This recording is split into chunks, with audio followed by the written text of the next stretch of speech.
Good morning, everyone, and welcome to the annual meetings of ASPO and CSA. I'm Larry Mufshin, the chairman of CSA. Before we got to the official start of the meeting, I wanted to do some housekeeping. First of all, the way that this morning will go, I will call the CSA meeting into order. We will determine whether we have a quorum necessary to be able to hold the annual meeting of CSA. And assuming we do, I will then recess the meeting and turn the microphone and platform over to Paula Scanlon. This is the way the meetings have been were typically held when we held them at the country club. We had a joint meeting and we would hold the ASPO meeting first and then the CSA meeting. Obviously, we can't do that at the country club, so we're going to do it through our Zoom in the same process. As soon as Paula's meeting is over and the question and answer period for Paula is over, she will immediately turn the microphone, if you will, the podium back to me. And we will then re-establish the CSA meeting and we'll hold the CSA meeting formalities. I do want to remind folks that these are two separate meetings today, although we're holding them on one Zoom platform. At the end of each meeting, there will be an opportunity for members of this appropriate group, which in ASPO's case are ASPO's members and in CSA, all property owners, to ask questions or to comment. Although we're not live, as we would be at the country club with two separate microphones, we've arranged through the Zoom platform to allow everyone to actually raise their hand and to participate directly in the meeting by asking a question. To comment or ask a question following each meeting's adjournment, we will utilize the raise your hand function in the Zoom webinar platform to create a queue of members that would like to speak. Member questions will be addressed in the order they are received based on when the member raises your hand. When the public comment is called, you'll be acknowledged by name or by the last few digits of your phone number if you're using your phone that you're joining. And when called upon, please state your name and address, and you'll be given time to speak. That's true for both the ASPO membership and for the CSA membership. So if you're joining by a PC, a Mac, an iPad, an iPhone, or an Android device, please raise your hand using the raise your hand function in the Zoom webinar platform. Hopefully between now and the time you need to do that, you'll find that process. If you are joining by phone only, you'll have to dial *9 to raise your hand. You can't use the phone to lower your hand. The webinar administrator will lower your hand after your questions or comments have been addressed. So again, we welcome at the end of each meeting comments. You'll have the actual microphone through your Zoom platform to speak. Our administrator will open the mic for you and they will be calling an order. You can start raising your hand now, or you can wait until you have something you want to ask. With that, preliminaries, I'd like to call the Community Services Inc. annual meeting to order. I would like to ask Ms. Adams, do we have a quorum? Yes, we do have a quorum. So our meeting can in fact proceed. With that information, I'm going to recess our CSA meeting and turn the platform over to Paula Scanlon, the chairman of ASPO. Paula? Thank you, Larry, very much. I'd like to call to order the 2020 annual meeting of the Sea Pines Plantation property owners and the advisory board. Mr. Secretary, do we have a quorum? You're on mute. Sorry. We do have a quorum. Thank you. I'd like to entertain a motion to approve the 2020 annual meeting minutes. I think we're having technical difficulties with Greg. We'll give him a second to come back on. So move. Thank you. Do I hear a second? Did we lose Grover, Stephen?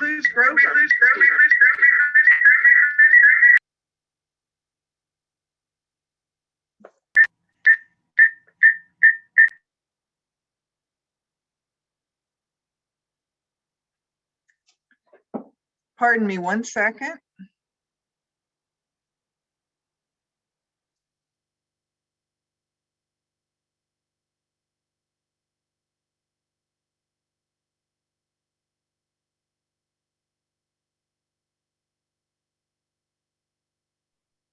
All right, I think I got Greg's issue resolved.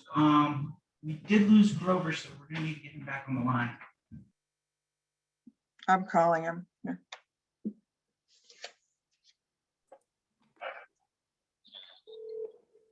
Paula, I'm going to mute you briefly while you're on the phone. Okay, can you make it back?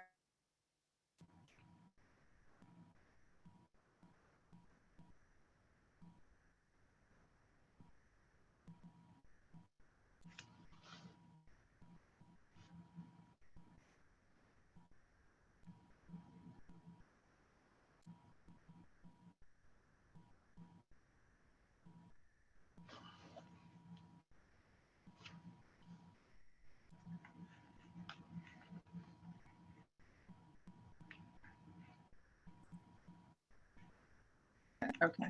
Okay, do I hear a second on the motion to approve the minutes? Second. Thank you very much. The first order of business to share with you is the 2021 nominating committee. And they are Barry Barth and David Ellis and myself. The date of record for the Board of Directors election is October 21, and we certainly welcome all volunteers. At this point in the agenda, I would call on our treasurer for the financial report. Since he's having technical difficulties, I'll go ahead and make my remarks, and then we'll circle back. So, as you all know, ASPO is a volunteer organization, and we rely upon the generosity of those property owners who gladly share their time to lead and improve our community, making it a better place to live for all of us. I would like to recognize and thank our current and former board members, J.R. Richardson and Rich Spear, who rotated out this January as we welcomed Greg Thompson, Lee Stevens, and Bill Johnson was reelected. They serve in addition to Barry Barth, Paul Crunkleton, Dana Guazzo, Greg Thompson, Lee Stevens, and myself. Thank you again. Only 6 months have passed since the last annual meeting, which was delayed to October because of COVID.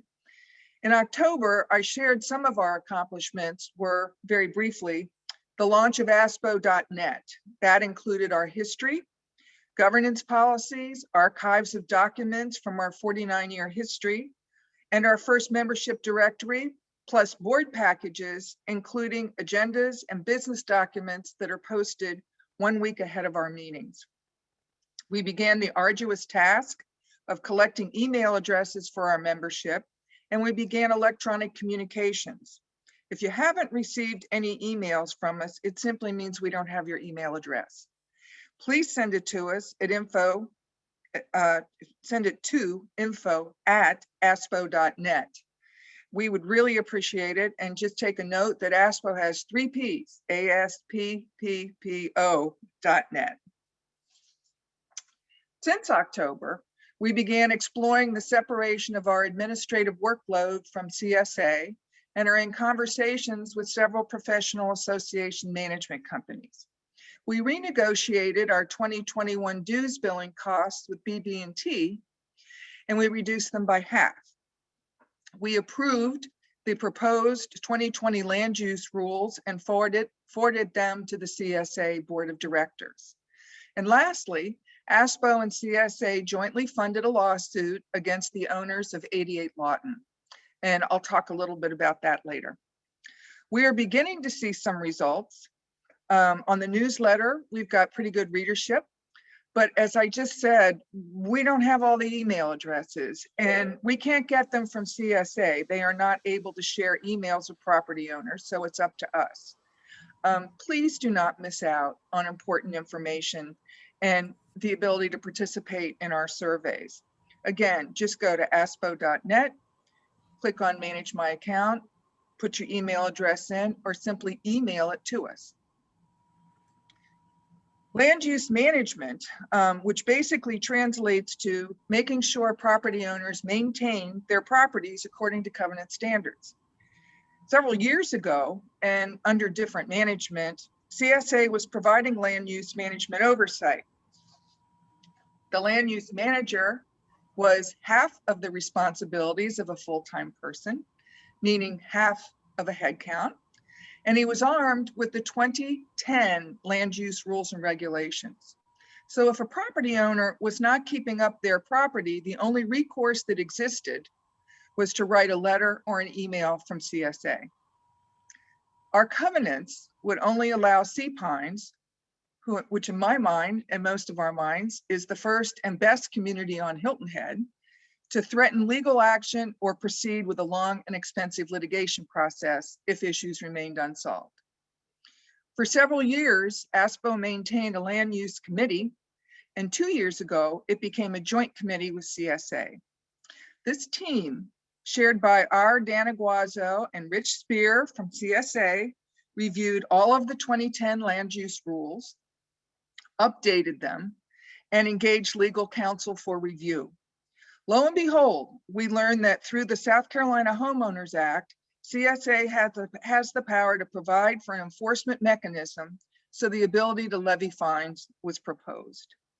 In addition, at CSA's request, ASPO has been funding 40% of the land use monitor's salary, and so the job is now a full-time job instead of 50%. A little bit about 88 Lawton that I mentioned before. In 2020, ASPO and CSA agreed to commence legal action against the owners of the residential property located at 88 Lawton Road. There were egregious instances of failure to properly maintain the property despite years of warnings and appeals by the Land Use Monitor and the Land Use Management Committee. Litigation action was taken, and in March of this year, I'm very happy to share with you that the court ruled in favor of ASPO and CSA. The defendants were given 30 days to remediate the property. This time has elapsed and proper remediation remains largely undone. Therefore, CSA can contract with third-party service providers to remediate the condition of the lot, the fence, and the exterior of the property as per the request for relief addressed by the court order. Upon completion of this work, the property owners will be invoiced for all costs, including attorney fees. If payment is not made, redress from the court will be sought. So what does this mean for us? Through ASPO's collaboration with CSA and Dana Guazzo's stewardship, CSA now has legal precedent to enforce land use rules. CSA has real teeth in the ability to enforce the covenants. And it might not sound like a big deal today, but it will if there is a property on your street that is abandoned or maintenance is no longer conducted.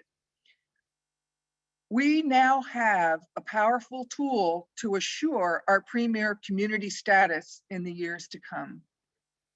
Let's take a peek at what we're looking at this year. The first is surveys. We have begun surveying members to understand your attitudes toward different subjects that may be brought to the board. You've already seen 2 of them.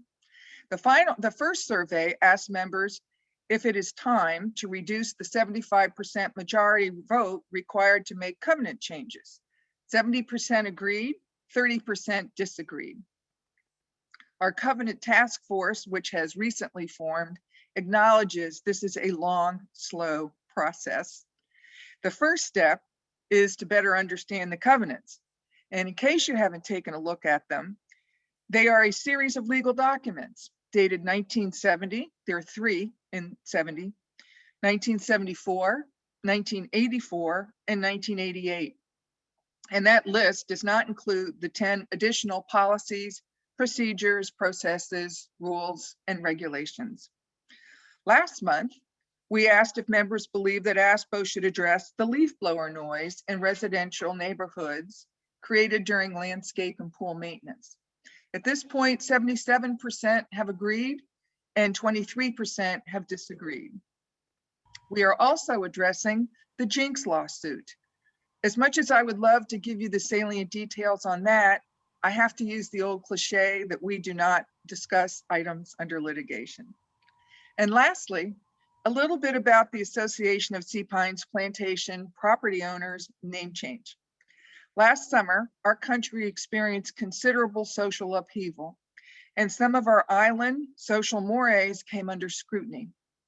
Of note is the use of the word plantation, and your board believes that it should not be in our name.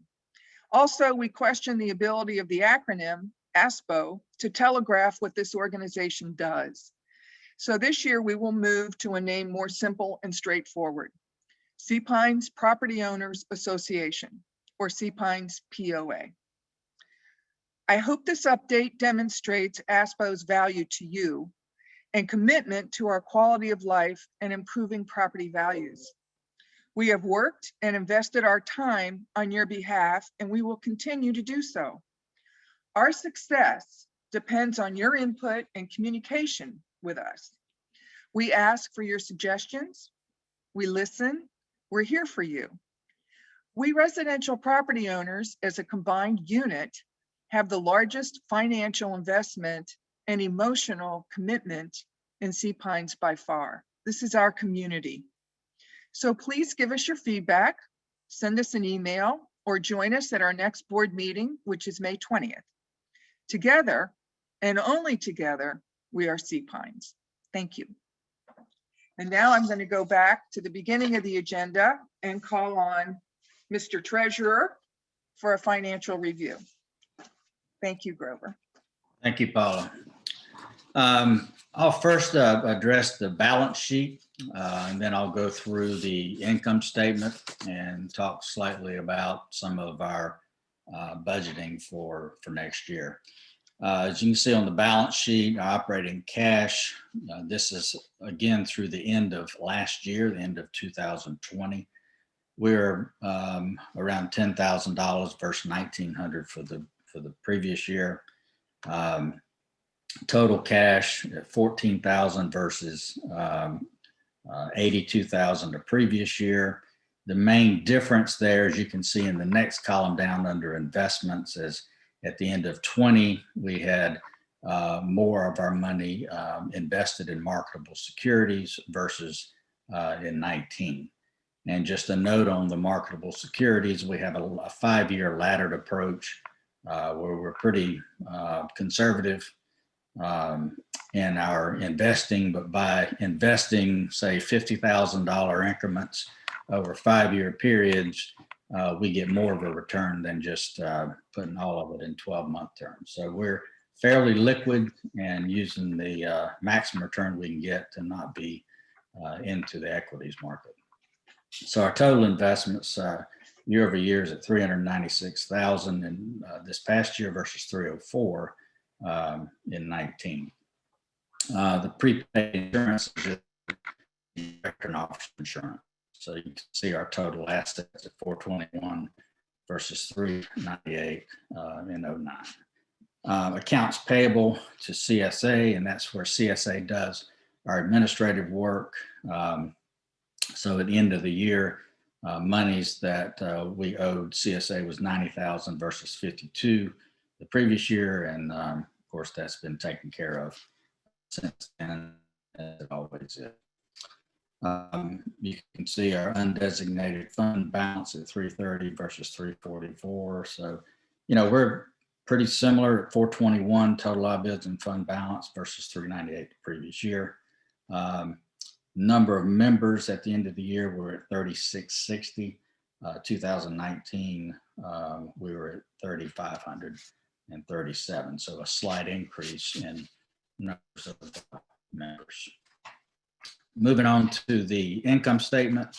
Revenues for this year or in 20 was at 127,000 versus 125, and that's through dues. We do sell license plates. Had some, $445 in income there. Interest is about the same at 11,000. So total revenues at 139 versus 130,000 for 2018.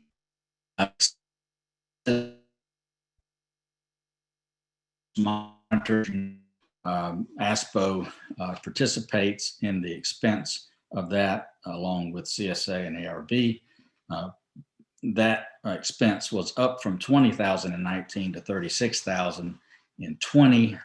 The reason being is we didn't have a land use monitor the whole year of 19. So in 20, we had one through the entire year.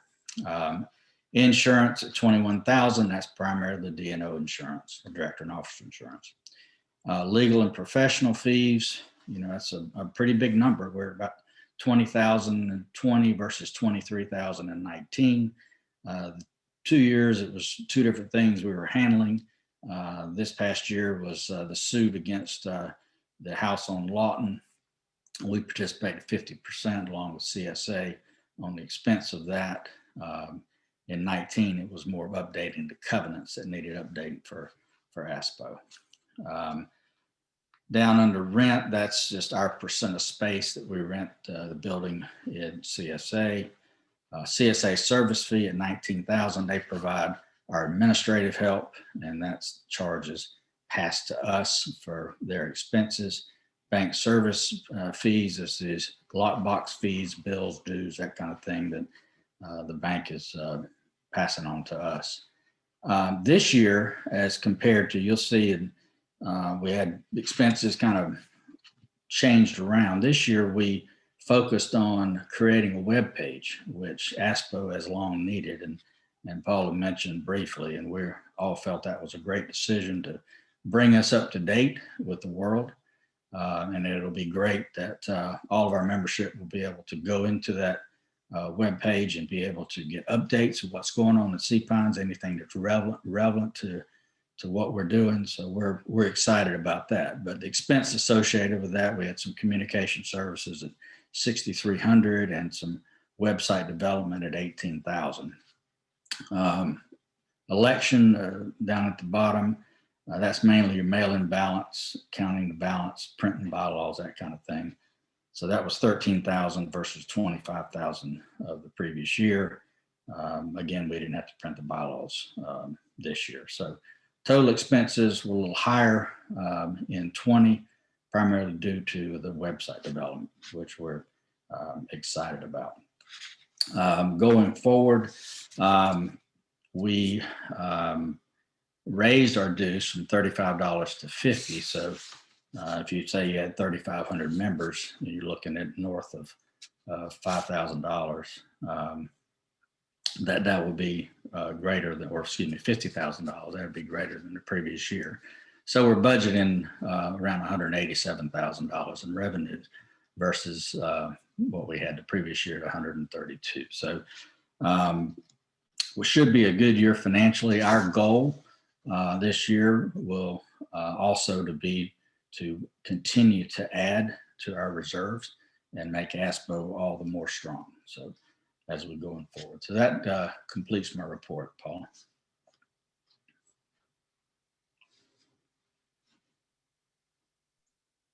Thank you very much. Just a word on the financial reserves. Typically, the reserves that ASPO tries to maintain is about 500,000.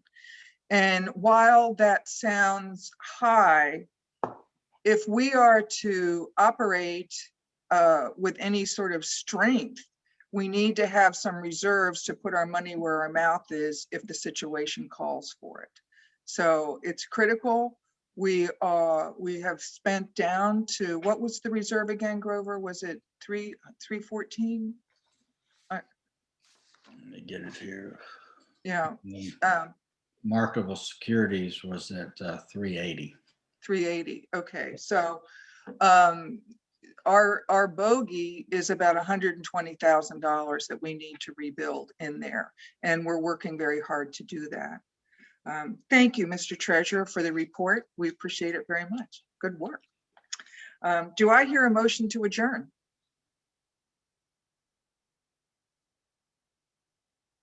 So moved. Thank you. Do I hear a second? Second. This meeting is adjourned. Earlier, Larry went into a lot of detail about how to ask a question. There is at the bottom of your screen a little icon that says raise hand.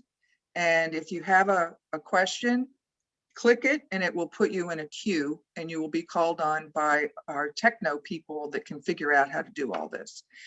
So Stephen, do we have any questions? Paula, this is Amanda. And yes, Amanda, ma'am. sorry.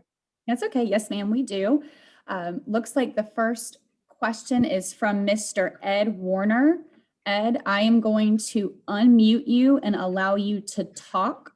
So that button has just been clicked. Mr. Warner, welcome. Can you hear us? You will need to unmute yourself, us to unmute. 1 second. He can turn on his video too, right? I believe he can, but we're going to be using the audio function here, Paula. So, Mr. Warner, if you can unmute yourself from the Zoom platform, we'll get you welcomed. There you Amanda, go. I'm gonna have to take a check. I'm on a phone call that just came in for my business. Sorry. Understood. No worries. If you have a question again, just feel free to raise that hand again and we'll get you back in line, okay? Thank you. Thank you. Okay, so the next person that we have in the list is Miss Wellinghoff. Miss Wellinghoff, doing the same thing for you, allowing you to talk. You should be being joined now. I've asked you to unmute. There you go. Welcome, Miss Wellinghoff. Thanks. I have just a question that I would love to be explored. We live on Atlantic Dunes, and a lot of golf carts roll up onto our property playing loud music. That seems to be the new thing for golfers. And I don't mind golfers at all, but the music that they are sharing with me is not something I would have chosen. Is there, I imagine that's a Sea Pines Resort issue, but has there been any discussion of that at all yet? Thank you, Lori. We have not had any discussion about it. I do meet with Steve Birdwell at the resort pretty regularly, and I would be more than happy to take it up with him and see if he's even aware of it. I was not aware of it until you just mentioned it. Well, thank you. I appreciate it, and would love to hear back if there's any way I can help assist in raising that issue. I appreciate it very much. Thank you again. Thank you, Ms. Wellinghoff. We're moving now to Mr. Bert Ellis. Give me just one moment. Good morning, Mr. Ellis. You have been unmuted. Welcome. Good morning. Thank you for the report. A question for you about the new turtle light laws. Are they in effect now? How are they going to be enforced? What do we do about it? And does ASPO have a position on it? Well, obviously ASPO supports some of that. The law, are you referring to the town of Hilton Head turtle light laws or our land use? I'm not sure what they are, but what are we supposed to do that live on the ocean these days? At 10 o'clock, are we supposed to go, total blackout? It's not total blackout, but it's no outside lighting, and red flashlights are asked for also, red lights instead of the regular spot. I mean, well, the law doesn't limit it outside lighting. It's any lighting that can be seen from the outside. I'm going to, because ASPO is not involved in any enforcement of rules, where CSA has the staff to do that, and that would fall under safety and security. I'm going to ask them to respond in their portion of the meeting, in their separate meeting. Is that fair? Yeah, that would be very helpful. Thank you. All right. Thank you, Mr. Ellis. Our next question comes from Mr. John Stevens. Hold for just one moment, Mr. Stevens, and I'll get you connected. Welcome, Mr. Stevens. If you could unmute yourself, we'll get you welcomed. There you go. Good morning, Mr. Stevens. Good morning. Thank you for the report. I will send my email address to the website, .net, and look forward to getting your communications. When will the name change be effective, and will the website address be changing? The name change address will probably be third quarter. And it's not going to be a huge thing. We will be filing a DBA document. We have to file with the state of South Carolina. Yes, the URL will change, but the ASPO.net will automatically default to the new name. Great, thank you. You're welcome. Thank you, Mr. Stevens. Our next question looks like it comes from Mr. Joseph Oren. Hold for one moment, Mr. Oren, and I'll get you connected. All right, Mr. Oren, you are on. You just need to unmute yourself so we can get you welcome. There you go. Good morning, Mr. Oren. I was looking for an update on what will happen with the building at the entrance and what is being done to alleviate the long queues that arise when people try to get in the pass side without a pass. Thank you for that question. CSA, our governing body, handles the gate access and the purchase of the building. And again, I will refer that question to them for their annual meeting. Thank you. They don't know anything about it. No. Well, we don't have accountability, so you need to talk to the source to get your direct answers. I think that's a fair representation. I was just looking for information, not accountability.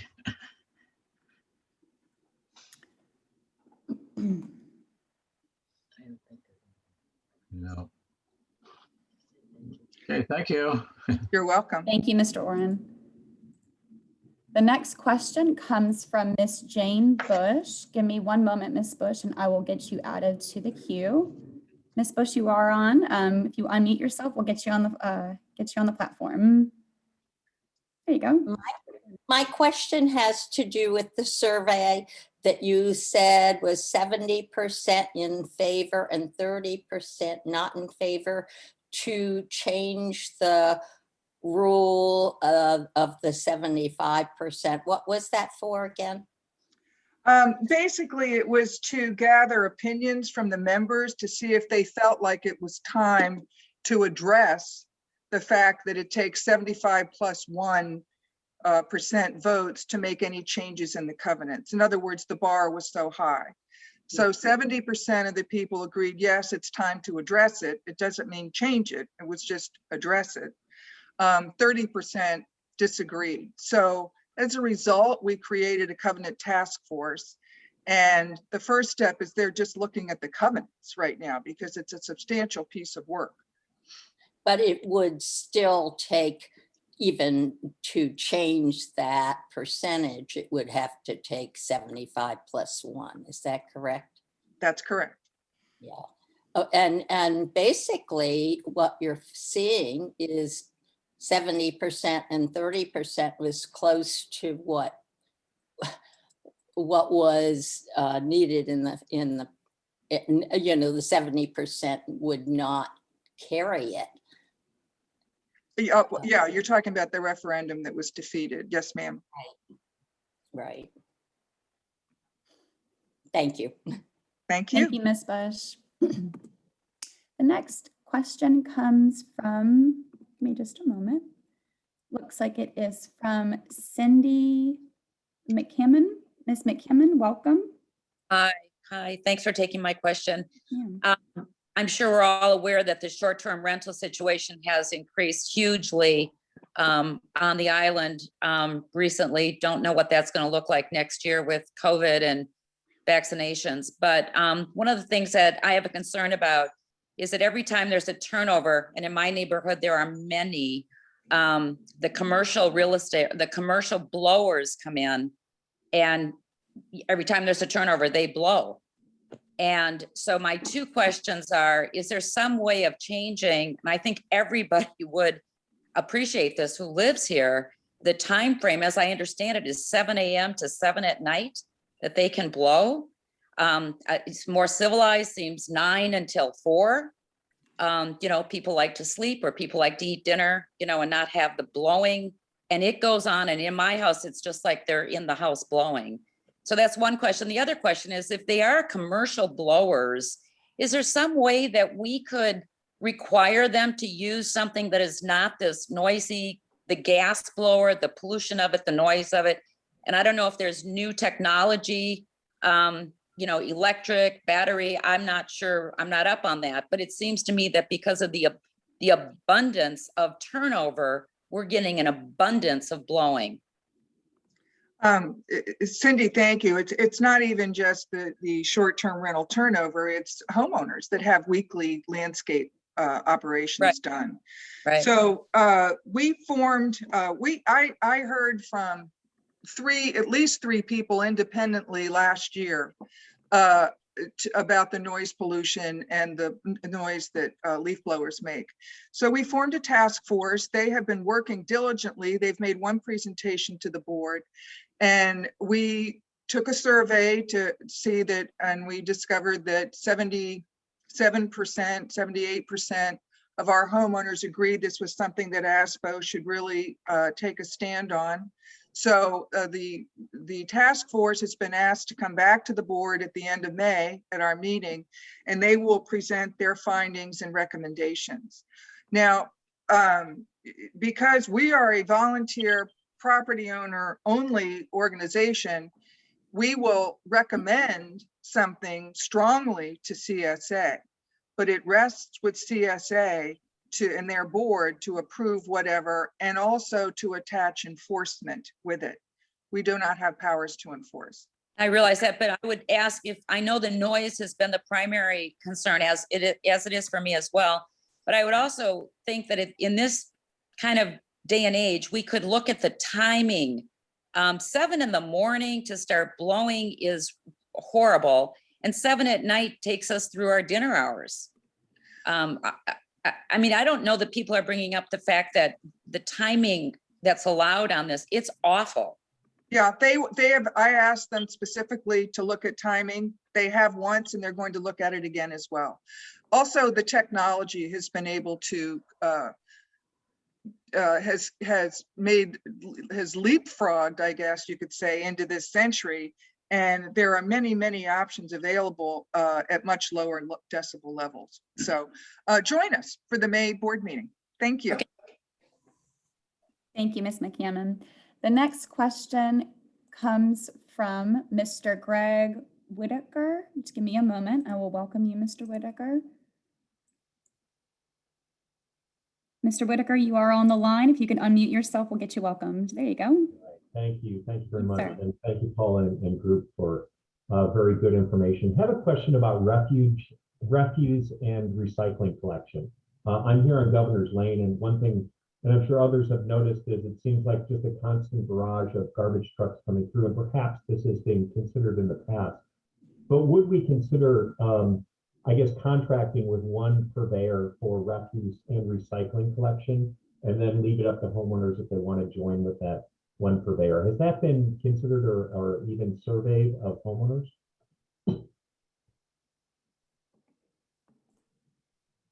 Paula, you're on mute. Thank you, Greg. I've actually thought about that, and then I learned that Sea Pines has done that, and there was a point in time in our history, relatively recent, I think in the last 10, 20 years, where they did go with one vendor. And what happened was the vendor did not fulfill all the responsibilities. So instead of just a few people that contracted with them being unhappy, I think everybody was unhappy.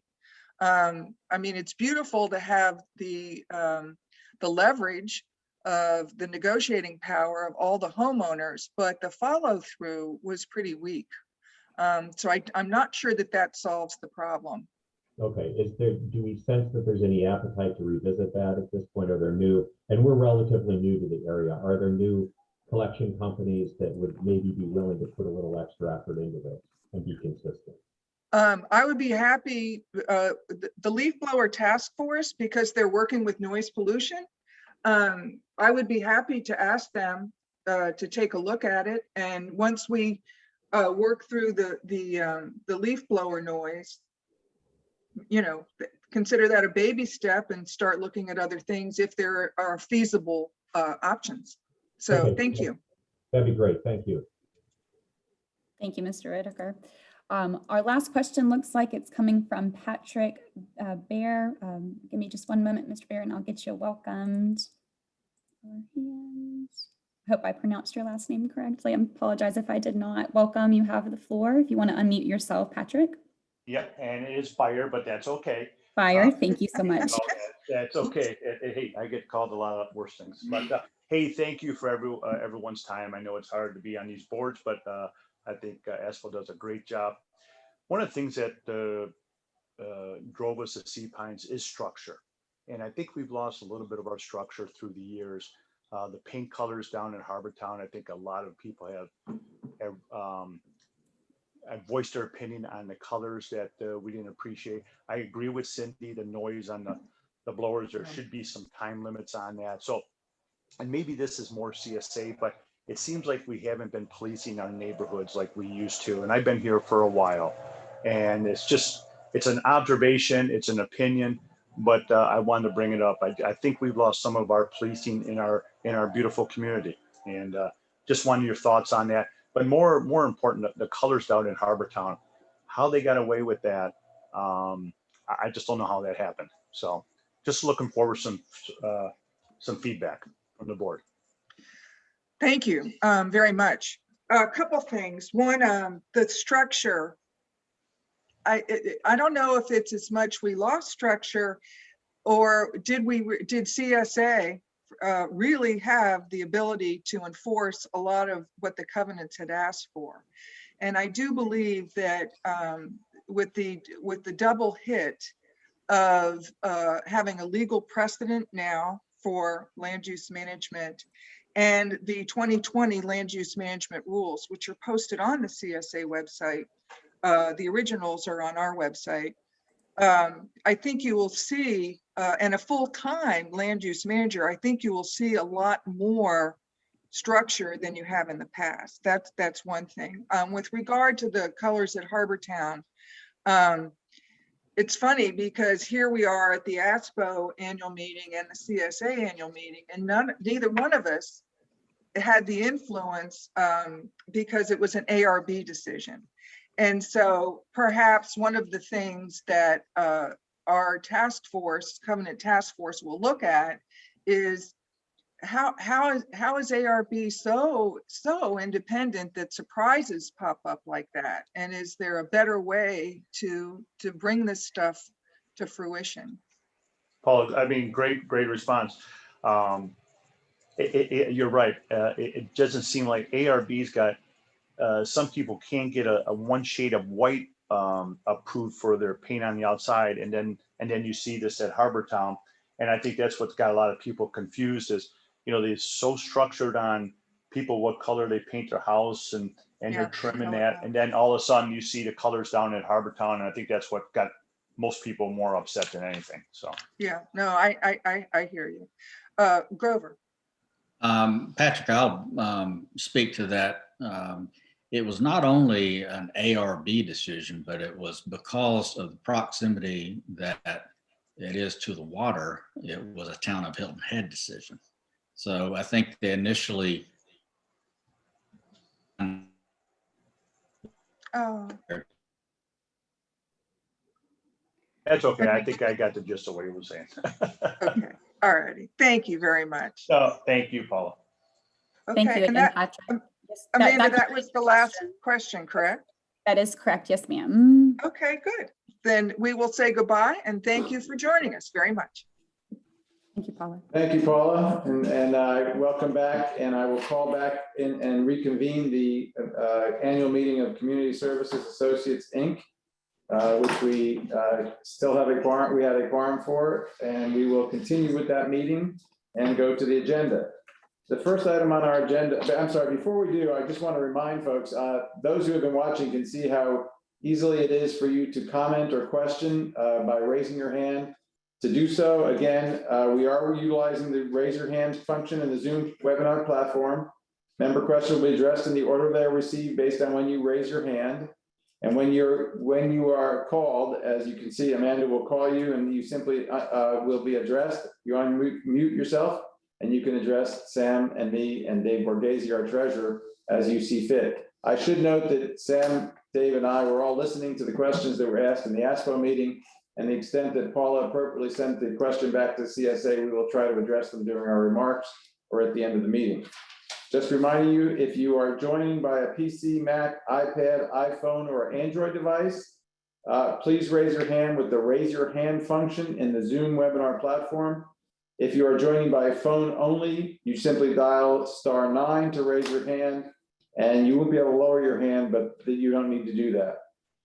So the first order of business on our CSA agenda is the announcement of the nominating committees for the Class A and Class B directorships that are coming up for election in the end of this year.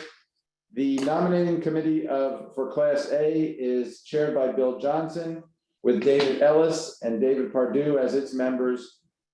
And the nominating committee for the Class B directorships, which there are 2 this year coming up, will be co-chaired by Mr. Don Sigmund and Mr. Mark King. I want to encourage those of you who are on the phone or who know anyone else to consider applying for nomination for the board. It's a very satisfying job, as I'll discuss a little later. It does require commitment. It's also a way that you can actually have an input into the decisions we made rather than sitting on the sidelines and complaining about them. I know people occasionally are concerned about the lack of diversity on the board and the lack of residents or non-residents. One of the problems that we always have is recruiting people to serve on the board. So if you're interested, or if you have any concerns about those issues and believe you are the person to fulfill the diversity, please apply. We expect to review qualifications and to choose a nominating slate, hopefully a competitive nominating slate this year. And I encourage you to do that when the applications are put out for public release. The date of record for the election of 2021 Class A directors will be October 1. So if you are a property owner as of October 1, you will be able to vote in the election. The next item of business is the Board of Directors report. The first item is to recognize the outgoing board members. This year, 2 of our serving members will not be serving this year, J.R. Richardson and Stu Rodman. J.R. Richardson served on the CSA board for 6 years. During all of those years, during 5 of those years, J.R. served as chairman of the Maintenance, Enhancements, and Major Projects Committee. MEMP is among our most important board committees. It is responsible for recommending to the full board the proposals for each year's capital projects budget, and then providing oversight to the staff during the year as projects are initiated, move forward, and completing or delayed. We cannot thank JR enough for his outstanding leadership on the MEMP committee, as well as his many other contributions. As one of the longest standing residents of Sea Pines, JR provided a unique historical perspective on many of the issues that we faced during his tenure. Thank you, JR. Stu Rodman, who also is not serving this year, had served 3 years on the CSA board, including 1 year as chairman of our Safety and Security Committee, 1 year as our treasurer, and 1 year as chair of our Strategic Planning Committee. Stu also served as our primary government relations liaison to the county and town governments. In his role as our government liaison, Stu provided outstanding insight into the many issues that involve those 2 governments, as well as a unique knowledge of the issues that had indirect and direct impact on Sea Pines residents. We thank Stu for his service. We extend our sincere gratitude to JR and Stu for their outstanding work on our board. This year, as new elected directors, Bill Johnson was reelected to a second 3-year term. Greg Thompson and Charlie Miner were elected to a 1-year term. Serving with them as our Class A directors in their second year are David Ellis, David Pardue, and David Borghese. And in their 3rd year, along with me, fulfilling my 3rd-year term, are Barry Barth, serving for his 6th year, and Rich Spear, serving his 3rd year. Also on our board are our Class B members, Bob Sowers, Don Sigmund, Mark King, and Jim Caskey, and our resort members, Carolyn Adams, Steve Burwell, Scott Richardson, and Carrie Corbett. We truly thank them all for their service. Next is my chairman's remarks. Just pull them up here. It's hard for me to believe that I am now beginning my 17th month as chairman of the CSA board. I admit to having had an agenda of issues that I hope to resolve in the best interest of our community during my time as chairman. And I'm pleased to say that several of those items have been achieved. That said, we still face many challenges, some of which I do hope to resolve in the remaining 8 months of my initial term as a CSA director. I was elected to the chairmanship at a relatively unique time in CSA's history. We were losing a leadership team that had served CSA for nearly 5 years and who had stabilized the CSA management team, developed a strategic plan, and took steps to solve the critical infrastructure funding. At the same time, our previous president was retiring, resulting in a change in leadership not only at the board level, but also in our senior management team. I cannot overstate how important the arrival of our president, Sam Bennett, has been to CSA's progress during my chairmanship. Sam and I very quickly developed a strong leadership bond, and just as importantly, we developed a very clear understanding of the parallel lines of our responsibilities to the community. I was in charge of chairing a board for policy decisions, and Sam was in charge of managing this community and the staff. Sam has not only maintained our outstanding senior staff, but he's also helped that team develop in their individual roles. He's created strong lines of communication with our commercial partners and with the town and county staffs that are invaluable to assuring that Sea Pines issues are treated fairly and with appropriate importance. And together, I'm proud that we've enhanced our mutual roles in communicating with the community on issues of importance. If it appears at times that I'm the face and voice of Sea Pines, that's my picture you see once a month. I want to assure you that Sam is the muscle that makes things happen around here. 2020 presented the very unique leadership challenge posed by the COVID-19 pandemic. Initially, we had to take steps to ensure that COVID-19 would not spread within the community. Substantial new signage on our roads and leisure trails, office and other facilities closings, and different protocols at the gate were all necessary to protect our community and our staff from the spread of COVID-19. But as the months rolled by and South Carolina generally and Hilton Head more specifically became a target destination for many residents of harder hit states in the Northeast and Midwest, we were challenged to balance the interests of our full-time residents in avoiding potential exposure against the interests of those part-time owners, other visitors and guests seeking less isolated existence who are arriving at our gates. Kudos and thanks to Sam Bennett and his staff, particularly our COVID-19 czar, David Henderson, for maintaining a uniquely safe environment in which the number of cases in our community remains significantly below the average within our town, our state, and our nation. Dealing with the COVID pandemic definitely took our focus away from our other less urgent matters. Nevertheless, you all know that when I took over as chairman, my primary objective was to find a long-term funding solution for meeting our critical infrastructure needs. I created a revenue task force board of members who met for over 4 months in a detailed study of our funding needs and reviewed and considered numerous potential funding resources that we might tap to provide what turned out to be an estimated $35 million in additional capital funds needed over at least the next 10 years. It's well known that fearing another failed referendum, the board initially chose to pursue a special tax district. I am very proud that the board listened to our property owners' optimism that a simple referendum would pass, and that optimism proved out with the overwhelming participation in the referendum and the incredible 88+% support by our property owners for the new critical infrastructure funding. While the process CSA followed in implementing the referendum is currently before being reviewed by the courts, I remain highly optimistic that we will prevail and the funding mechanism approved by our community will finally be available to meet our critical infrastructure needs for a very long time. I'm proud of our achievements of last year, but there is much more work to be done to solve all of our community's needs. As I've stressed in many number of our communications to the community, whether by reason of the COVID pandemic and its impact on workers' habits, the economy which has ebbed and flowed over the last several years, or simply a growing recognition of the benefits of living in our community, Sea Pines has been at nearly full occupancy for most of last year and this year. and we expect it to continue at that rate. We have more full-time residents, more part-time residents who are spending many more months here than in the past, and more properties being rented for some number of weeks each year, with typically more people in those homes that are rented than there would be if occupied simply by full-time residents. And at nearly full capacity, life in Sea Pines is clearly different than it was 5 years, 10 years, or 20 years ago. The high level of occupancy has changed the level of traffic on our roads, entering and leaving the community and along our major thoroughfares. With more folks inhabiting Sea Pines, our leisure trails are regularly more crowded, and parking at or near the beach, Harbor Town, South Beach Marina, and even at Tower Beach is more difficult. And various beach walks and beach areas previously underutilized are becoming more popular and more crowded.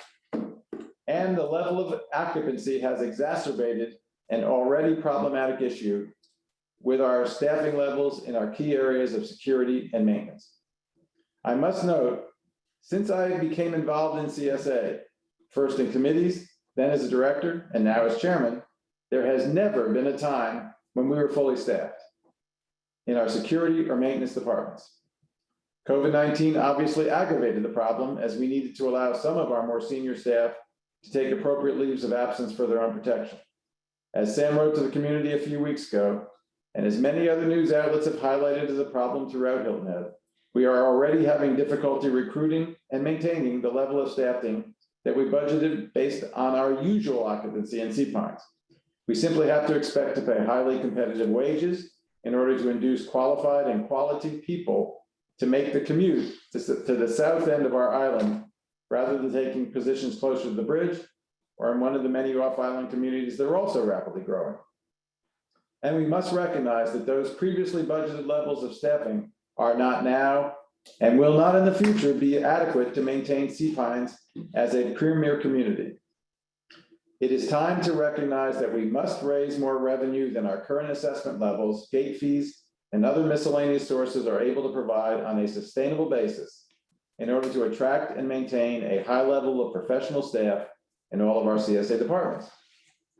To that end, I've recently appointed a new revenue task force of board members and CSA senior staff who have been assigned the task of analyzing our long-term operational needs and considering various and numerous areas where we can raise additional revenue.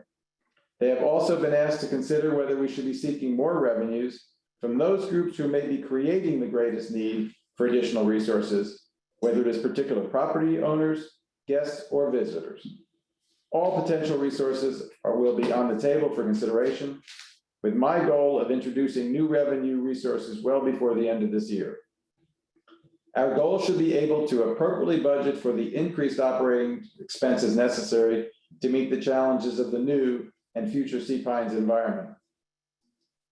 Thanks to the year-long effort of our Land Use Management Committee, which Paula touched on in her report, our updated land use management rules will be implemented in another 2 months, providing a new level of enforcement of our land use management standards for those property owners who simply fail to maintain their property to an appropriate Sea Pines level.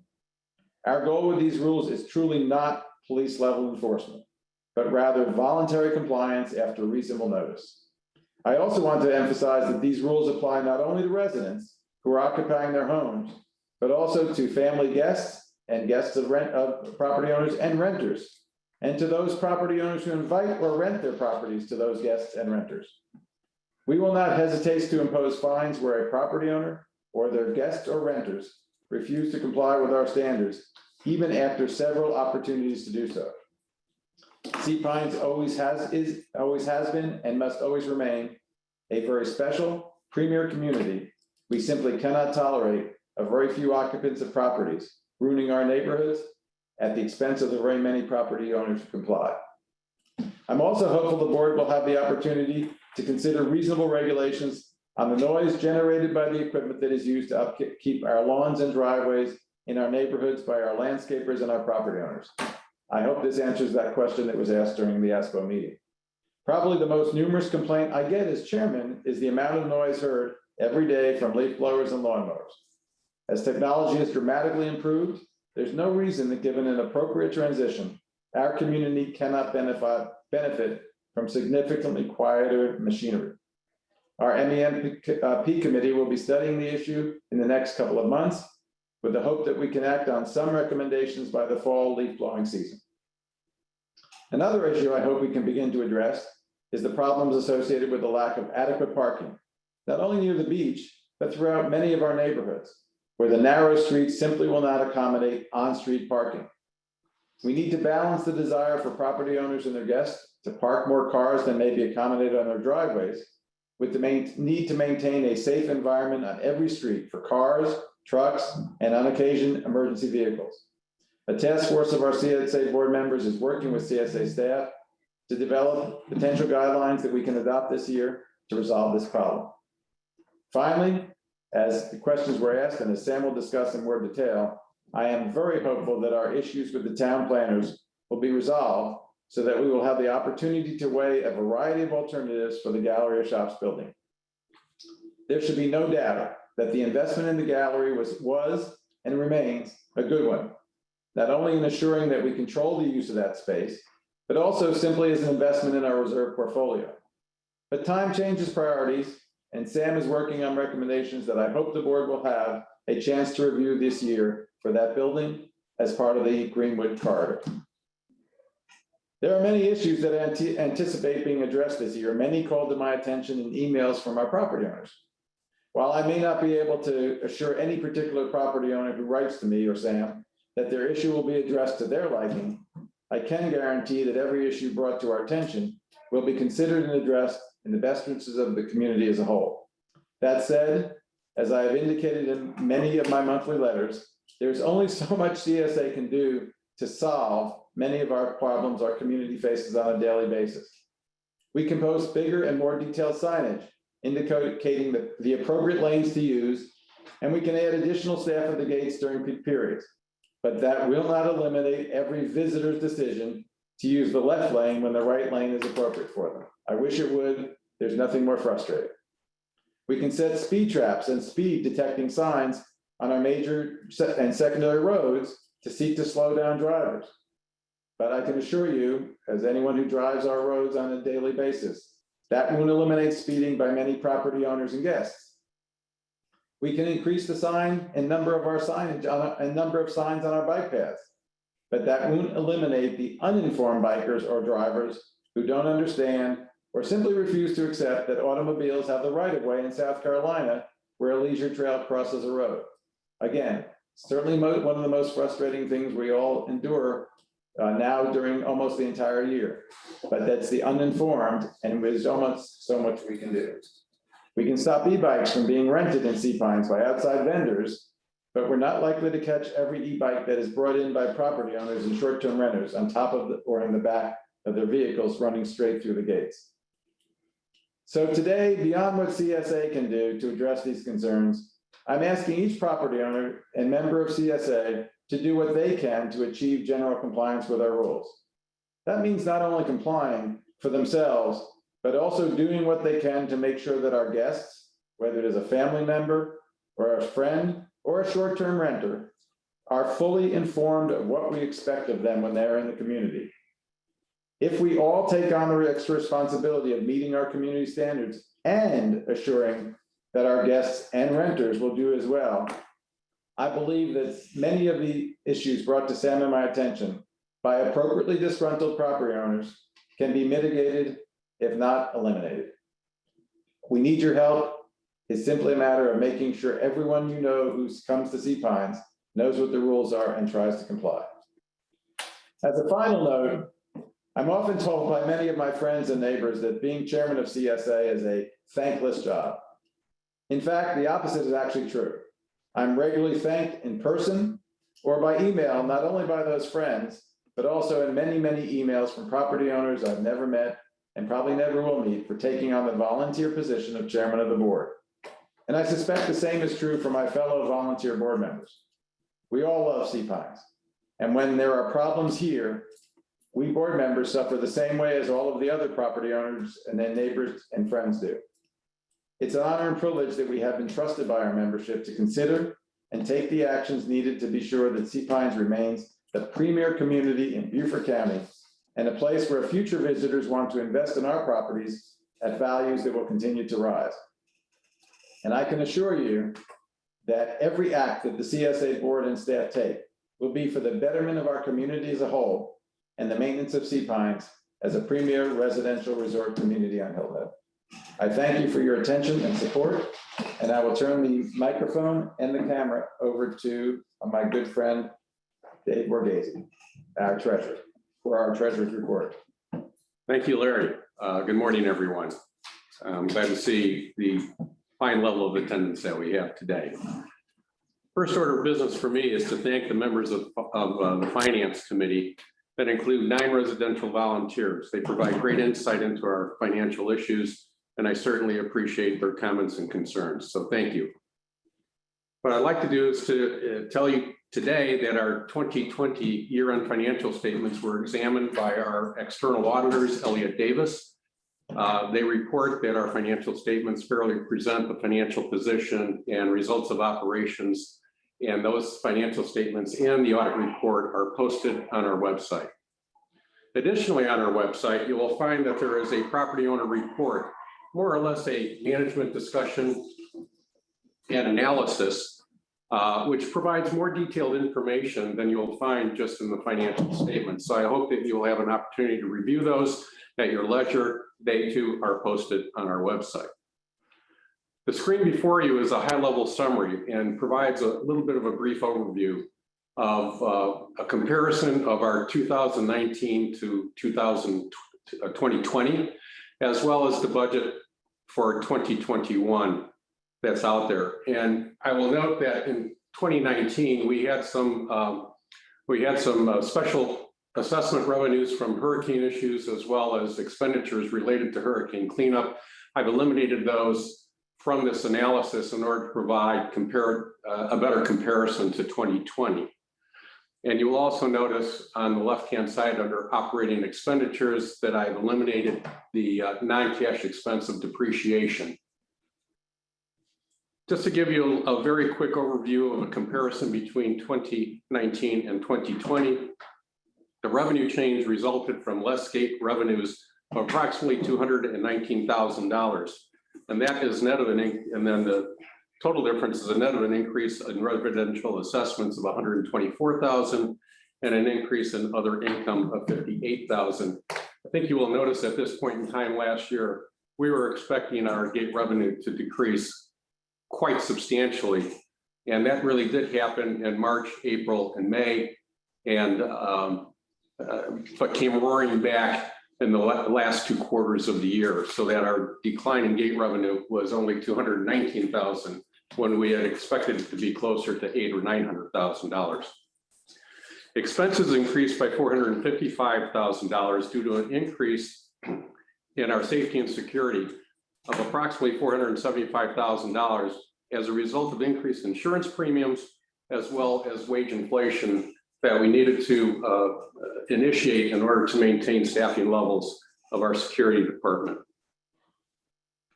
You will notice that there was a very significant other income, and that is the $1.1 million SBA grant for maintaining payrolls during the COVID pandemic. Interestingly enough, while we were able to maintain our payroll levels, we did not increase what had been budgeted for payroll levels for additional maintenance. With respect to the 2021 budget versus 2020, you'll see an increase of $281,000, which is primarily residential property assessments. Expenses are estimated to increase by $948,000 to $450,000 in maintenance, which essentially was deferred from 2020 with the additional staff that is required to better maintain our infrastructure. Safety and security is also somewhat up, and G&A increased by approximately $300,000 because we did not fill vacant positions last year, which we started to do at the end of last year and beginning of this year. Other income and expense is very nominal because obviously there is no payroll forgiveness and we do not budget for unrealized gains and losses, which impacts the value of our investments. And finally, if you look at major projects, you'll see a significant increase to $3,932,000. 3.1 million relates to the first phase of North Sea Pines Drive reconstruction. It also includes $400,000 of ditch maintenance, which is part of our stormwater system. And the remainder is essentially beach access and road resurfacing issues that we see every year. What you will then notice essentially is that for 2021, our budget is a change in net assets or expenditures of $2.8 million. However, we were able to have excesses in 2020 and 2019, which will fund much of that deficiency for 2021. Although we probably will have to go into our infrastructure maintenance reserve funds to a certain extent. You will note that when we passed the referendum, or when the community passed a referendum for the 35 million, a significant, the $3.1 million for North Sea Pines Drive was part of that $35 million to be collected, but the collection doesn't start until 2022. So we're going to dip into our reserves and the excesses we achieved in the prior years. And so we're going to be somewhat delayed. We're going to expend ahead of the time that we're actually going to get the money. And in part, a lot of that is due to the fact that our investments, some of our investments mature on a laddered basis. And given the interest rates that we could return on our investments, we decided it was better to put that money into the ground than to try and get a 1% return on investments. It just made more sense to do it that way. And that was very helpful for our finance committee to actually agree to that and help us think through what is the best course of action for using the monies that mature from our investments. And that is my report. Thank you very much, and I look forward to your questions. Sam, it's up to you. Before I turn it over, Sam, I just want to remind folks, this is your meeting. We have close to 200 people still on watching this meeting, which I'm thrilled about. It's your meeting. We do have the opportunity for any member to ask questions or provide comments, as they did at the ASPO meeting. And just all you need to do is hit the raise your hand button and you'll be put in a line. So I encourage you to do so.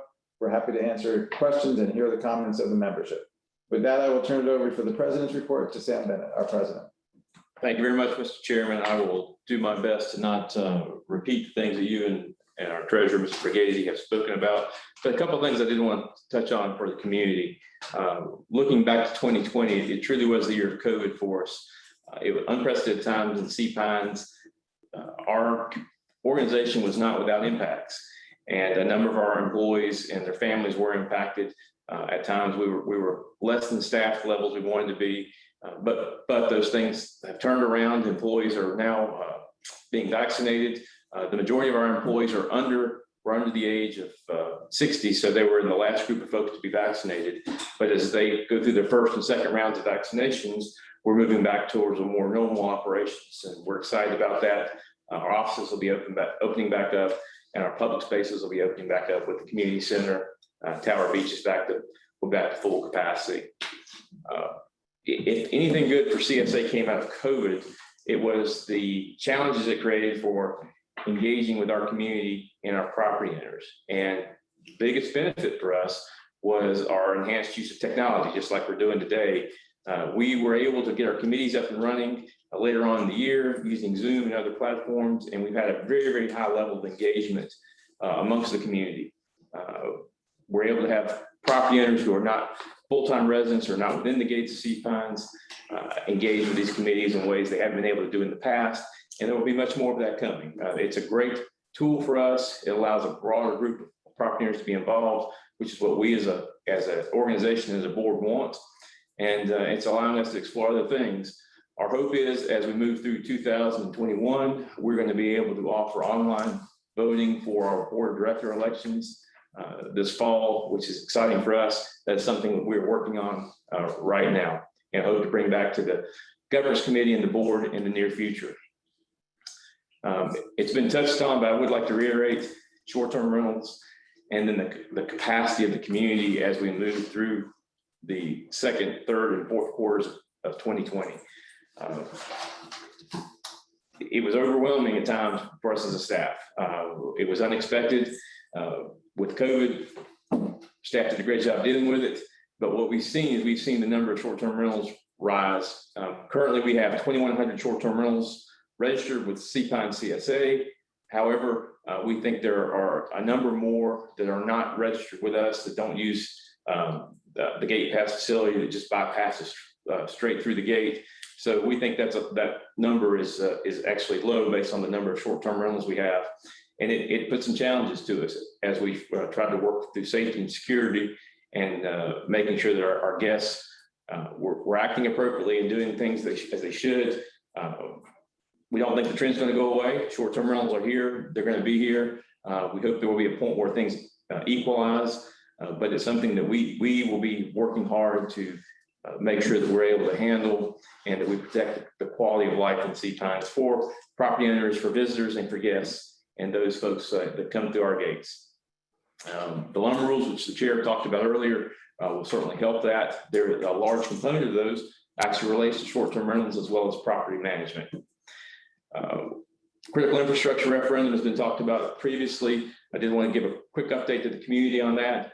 We are putting together a critical infrastructure task force that will be made up of the two chairs of the MEMP committee and the finance committee, and then 5 residential property owners, 2 from each of those committees and 1 other from another committee.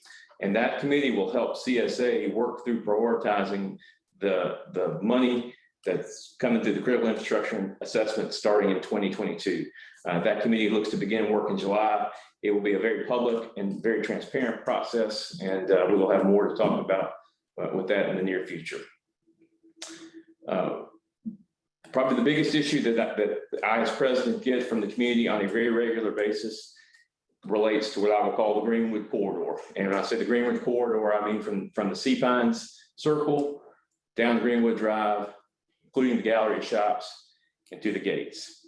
And clearly that is our biggest challenge in Sea Pines. Getting in and out, how we're going to address that corridor in the future. That is the gateway to our community. It is the primary way coming in, is the first thing you see coming in. It's the last thing you see when you leave.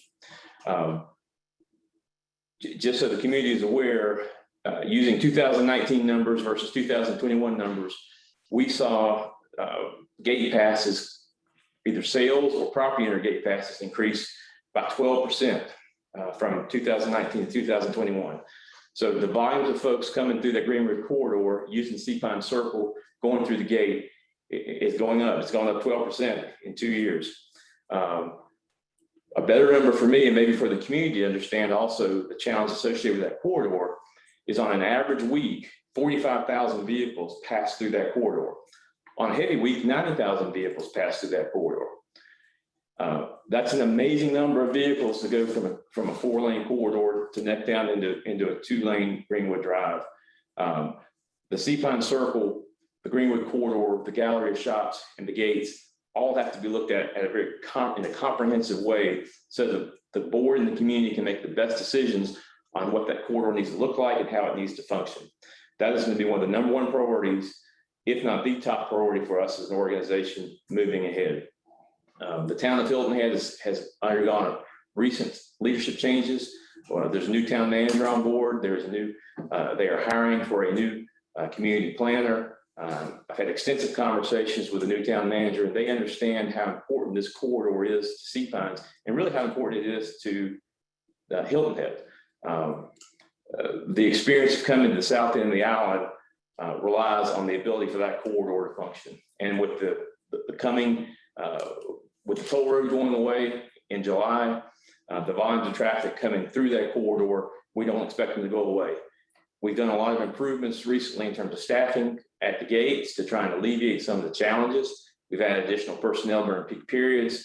We're going to be moving the gate attendant in the left-hand lane to the driver's side of the vehicles so that they can have better conversation and better line of sight to engage the drivers and move them through.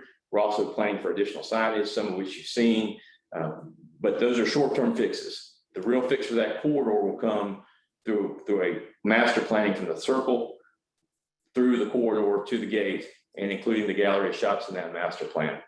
The town does understand our desperate desire to take the gallery of shops building down and have a space there that's a clean space that can be used. They've committed to us to work with us to do that. But in the broader sense, it's going to be tied to the gallery, to the corridor itself, and how that all works together. The last thing we need to do or should do is put something on that site that makes that flow into the corridor worse than it is now. So the gallery of shops, we're going to take care of it, but it's got to be done in a thoughtful manner, in a comprehensive manner, with the gate to the circle. Check my notes. Tower Beach is another issue that comes up on a regular basis. We have an attendant at Tower Beach now, and that attendant will be in place through November, if not longer, if needed. The attendant will be in place until the safety and security software is up and running. That transition is going well. The software, the key for that is the integration between our Oracle database with the property owners' names and IDs, and that's ongoing. We'll begin issuing new IDs in the near future. And then once we have reached a certain level with the IDs for the property owners that need them to use Access Tower Beach, we expect by November to have that done. We will go to the gate arm will come down, and the Tower Beach access will be through the electronic means. I do anticipate having an attendant there, though, more often than not. From the key period, I think it's important to have a face and a body there moving ahead. So we intend next year to have an attendant there earlier and keep the attendant there later, even with the gate arm electronic software working. Because of the volumes of folks coming through, it just makes practical good sense to do that. Sea Pines Forest Preserve, there's a lot going on in the Forest Preserve, very positive. We've got a lot of great folks in the community that support the Forest Preserve. Private individuals support it regularly, commercial entities support it regularly, but I want to name just three things that have happened recently. South Beach Marine and the Salty Dog continue to provide tremendous support to the Forest Preserve, and we're grateful for that. We've also recently had a property owner, a residential property owner, a private individual who we'll talk more about in the future, step up to make a very significant contribution to the Forest Preserve in the nature of $250,000. And that's to go to capital improvements in the preserve to make it a more attractive, a more access-friendly place. And so we'll be working on dealing with that in the future. I want to say thank you to that individual, although I won't name her yet. I don't know that she wants me to do that, but I want to tell her publicly thank you here. And I also want to let the community know that the Sea Pines Resort has started a new program where for guests that are coming in to their properties, for their rentals, they have the ability to, they're asked if they'd like to make a $2 contribution per night. They're there to the Forest Preserve, and 95% of the guests are doing that. And so we're going to see a very significant revenue stream coming in the near future, thanks to the work of Sea Pines Resort for the Forest Preserve. And we very much appreciate that. It's going to lead to some great things in the Forest Preserve. It truly is a beautiful diamond in Sea Pines, and we want to take that diamond and polish it and highlight it and make it what's the most it can be for our residential property owners, our visitors, and our guests. That's going to be an exciting time. The chairman mentioned e-bikes before. That is certainly another issue that rises to the occasion on a regular basis for us. But bikes in general in the community are a challenge with visitors and being at full capacity. The levels of traffic on the bike paths is tremendous. And so we're going to be working as an organization to figure out how we can help moderate some of that, as well as slow folks down. But this is unique. The trails that we have were not created with the thought of having the level of bicycle traffic on them they do. So it's going to take some creative and inventive thinking to figure out how to make sure our trails are safe and productive, and most importantly, that the positive experience of using the trails is there for our property owners, our visitors, and our guests. And then finally, the last thing I'll touch on, and the chairman touched on it a bit, and so did the treasurer, the challenges we have in the job market. As with any organization or any business, you don't run without employees. And we are very blessed as a community to have the high caliber, high quality employees working for C Pines CSA. Some of these employees have been here for 35, 40 years, and they're here because they love C Pines, they love the missions of C Pines, they love what they do. But as those employees retire and leave, we've got to replace them. Not only do we have to replace their institutional knowledge, but we have to just replace their commitment to the community. And to get folks to come, we're competing with every business and employment opportunity between Ridgeville till you get to the gates of C Pines. And so we've got to get very creative in recruiting and retaining the best employees. And that's something we'll be working on in the near future and with our finance committee and the board. This community does not run without employees. And so I can't stress that enough. Having the best employees will help us to have the best community, continue to have the best community possible moving ahead. So I'll close with this. There is nowhere else in the world like Sea Pines, and there never will be. We were the first. You can't build what we have anywhere else in the world. It's here. We've got to be the best stewards of it we can, and we're going to do that. It's a great place, and we want to continue to hold it up and make it the best place it can absolutely possibly be as more people come and more people visit and more people stay. So, Mr. Chairman, that's the end of my remarks, and I'm happy to answer any questions. Thank you, Sam. Thank you very much. Ms. Adams, if you can unmute, I'm going to ask Mr. Borghese if he will move to adjourn. I so move to adjourn. Ms. Adams, if you can unmute, will you second that motion? I second that motion, yes. All in favor? Aye. Thank you. We are adjourned. With the adjournment, I'm going to ask Amanda to allow us to have questions, and Sam and I and David Borghese will answer as many as we can. And the mics will be open not only for questions, but for comments. This is your meeting. This is your membership meeting. We welcome the opportunity to hear from you. Thank you, Larry. We do have questions. Just as a reminder, if you're joining just by phone on audio only, you simply push *9 on your touch tone phone or your iPhone to raise your hand if you're joining by phone. We do have a couple folks that are on by phone only. So I'm going to hop right into the question and answer session. It looks like the first question is from Mr. Bob Quinn. Bob, I am joining you now. And Bob, if you can unmute, we'll get you welcome. There you go. Can you hear us? Bob, can you hear us? He is unmuted. Yes, sir. He's unmuted.